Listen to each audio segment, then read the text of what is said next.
Hello gamers, my name is Graham Dinkler. And I'm Graham Dinkler. And welcome to the last installment of BKTV News for the semester. It's almost Christmas and everything is bright and colorful. But Christmas decor is nothing when compared to an old-fashioned mural. Let's go to Blake's Honor and see what the ROTC are creating with their mural project. Since the beginning of time, people used to paint to tell a story or tell history of an event that has happened. They mostly paint pictures about war and battles that have come and gone. In 1947, the U.S. Air Force was created, and still they used paintings to show us who they are and what they did. To help me with this, ROTC Senior Anthony Meister will be explaining to us why we still paint. What inspired you? What inspires these paintings?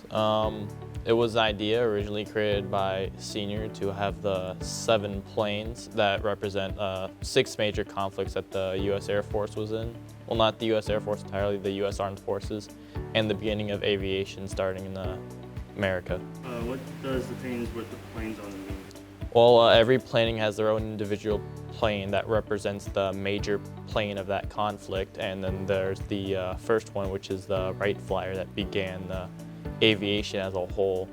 Does the military only use paintings to tell us something? Painters in the military go really far back in history, almost to, as long as there's been warfare, there's been painters to depict those paintings, because there was photography available until late into the 1800s, and still then.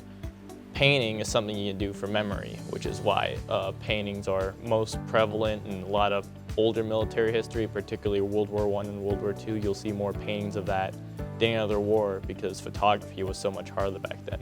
And I still think painting still has its place today, if not painting, some form of graphical design or digital painting. You'll see a lot of that around more recently than actual physical paintings, but in World War I and World War II, painting was definitely a thing. And painting is still on today, as there's a lot of expert craftsmen in the U.S. Air Force that like to paint on their planes or still paint depictions on things in their own time. Paintings show who they are and what they have achieved in the future. I think as long as painting in general remains as an art form that people partake in, I think the military will, or at least some people in the military, will actively participate in painting the things that they see or the experiences that they have. Because again, you can do painting from memory. It's not like a photograph where you have to be there in the moment. You can paint anything from your mind if you're good enough at painting. I think anybody in the military can do that. I want to say thank you to Anthony Meister for sitting down and explaining to us why the military paint to show what they achieved. My name is Blake Zonner, reporting for BKTV. Have a Merry Christmas.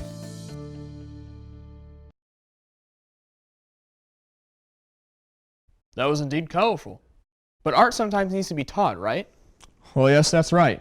And lucky enough, we have some great teachers here at FHS. So let's go to Jackson Beers and Austin Bostic and hear their teacher spotlight. What is it that you teach here at Farmington? I teach freshman physical science. Freshman physical science? Yep. So how long have you been teaching, not only here at Farmington, but in general? I think this is my 12th year. Your 12th year? I think. Have you taught anywhere else? I did my student teaching at Bismarck, and I've been teaching here ever since. So, what did you do before you started teaching, or like, was there any interest out there in teaching?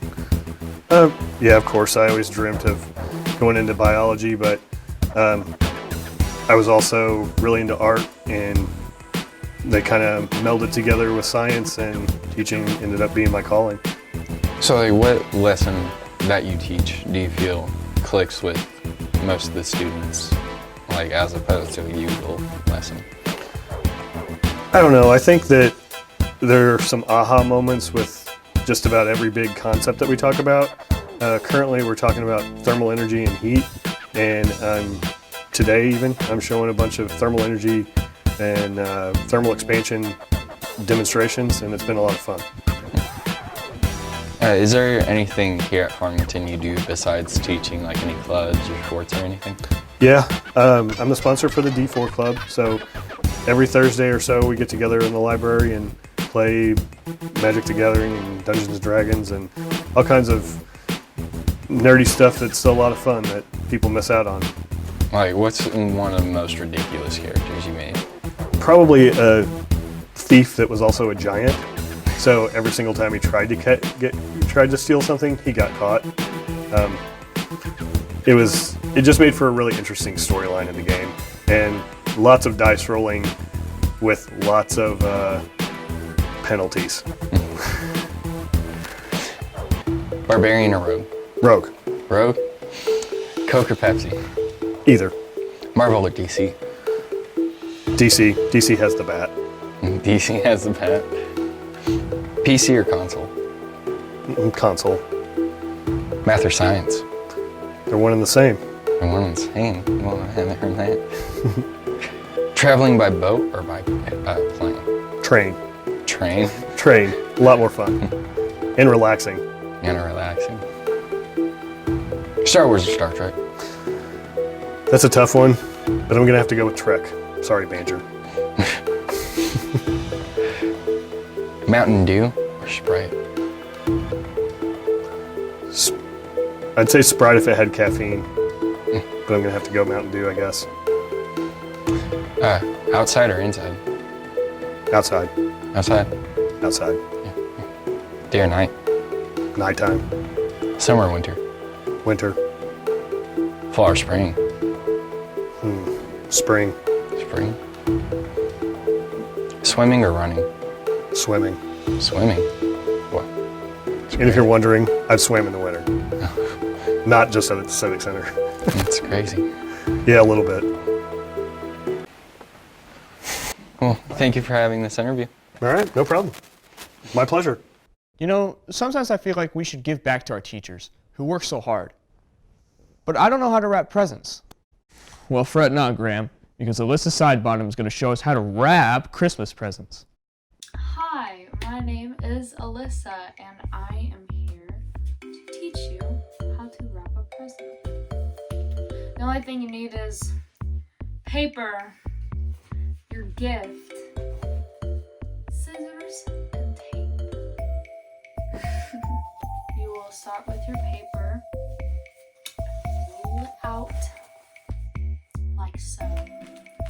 We're going to be wrapping sausage and cheese. For the space over here, I leave half the width of the side. And then I will be cutting this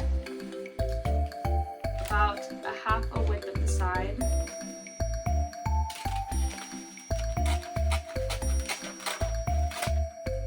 And then stopping a little bit above the box.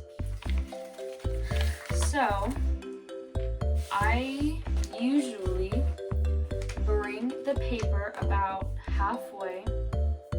I tape my paper to the box to keep it from moving, and it helps out a lot when you do the edges. And then you will bring the paper up and back and cut about an inch past where this paper ends when you bring it up. Then you will cut the rest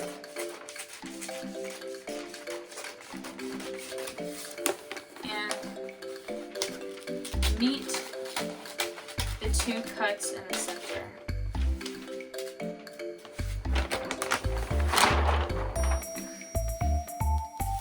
Okay, so then you bring this up and tape.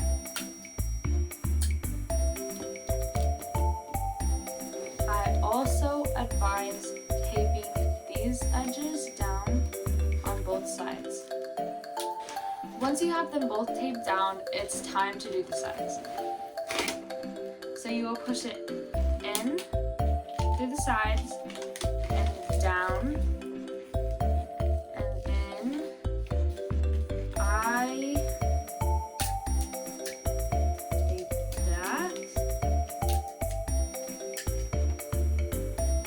and that, and then bring this down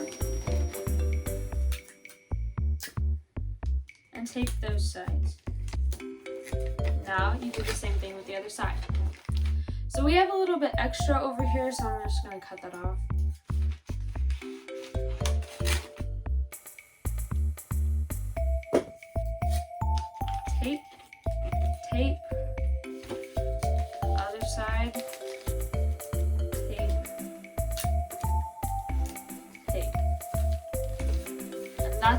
ready for Christmas.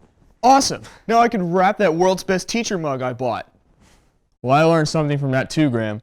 But now it's time to go look at the Black Knight Sports Report. Hello and welcome back to Black Knight Sports Report. I'm Evan Hutson and this is your sports scoop. The 2019 season has marked the fall for the Warriors empire as their dominance over the league has come to an abrupt end. The end of the 2018 season saw Klay Thompson and KD both suffering leg injuries and Steph Curry suffering a hand injury early this season. With the main three of the Warriors all out of commission, they have suffered greatly and their negative record reflects that. On top of this, KD was traded and joined Kyrie in Boston, and with the other two still out of the picture, a young team led by D'Angelo Russell is, to put it softly, struggling. The last 5 finals have seen an appearance by the Warriors, but with their record currently sitting at 5-21, they will not see themselves there again. The Warriors might not be able to bounce back from this collapse, and I guess only time will tell. This has been Evan Hutson with BKTV Studios. Peace out. Sports sure is a big part of our school. Yes, it is, Graham. But I wonder, how far back does it go in our school's history? Well, Graham, Carter Klussmeyer and Jackson Unfleet got you covered, so let's go see the Black Knight Insight. Farmington High School, located on Black Knight Drive in Farmington, Missouri, home of the Knights. My name is Jackson Unfleet, and my partner, Carter Klussmeyer, and I have decided to bring you a new series. Here, we'll take you into the school you all know and love, FHS. We'll show you things you've probably never noticed, artifacts lost to most students, and things hidden in plain sight. This is Black Knight Insight.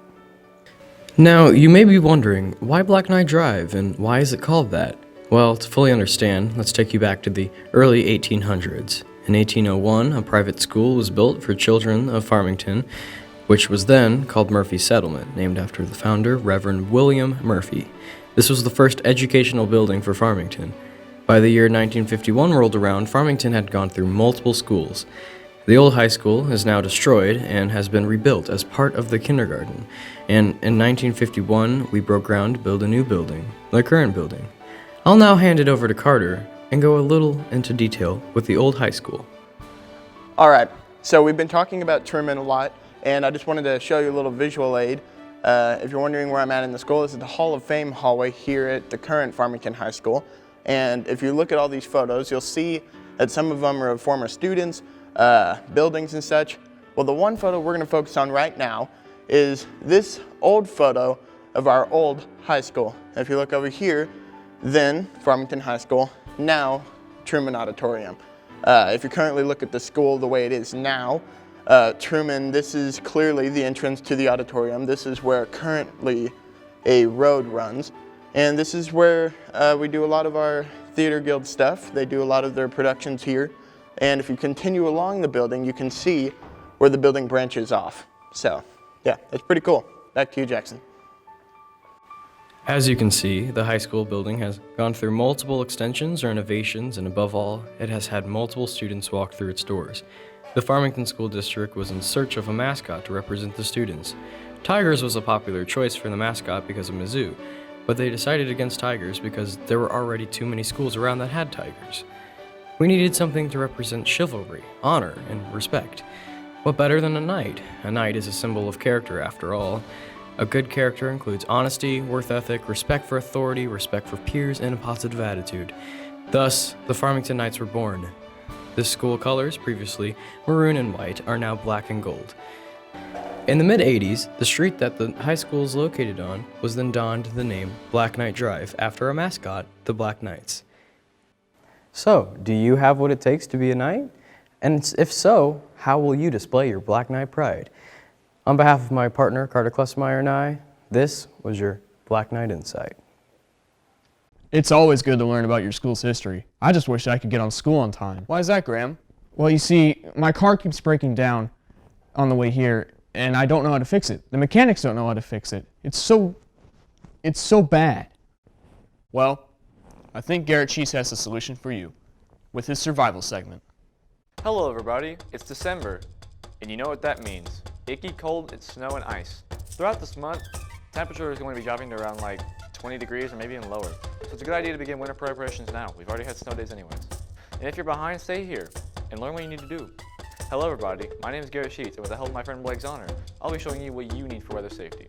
So first off, you will need warm clothes, like a coat, pants, and gloves. These things will keep you warm while you're going out to your car or even getting inside of the school. Secondly, make sure you stock up on food. With the snowy weather coming up, the roads are going to get dangerous. So staying off the roads as much as possible will be in your best interest. Staying stocked up on food like chips or maybe even bagged food is going to keep you from risking getting hungry. Coming up on the third tip is going to make sure you prepare for your car to break down. It's very important to make sure that you have jumper cables, a lug wrench, a car jack, blankets, and food. These are very important just in case you do end up in an undesirable situation on the side of the road. That's going to be all for this segment. I'd love to thank Blake Zahner for helping me find this information. Thank you, Blake. Anyways, I'm going to be signing out. Peace.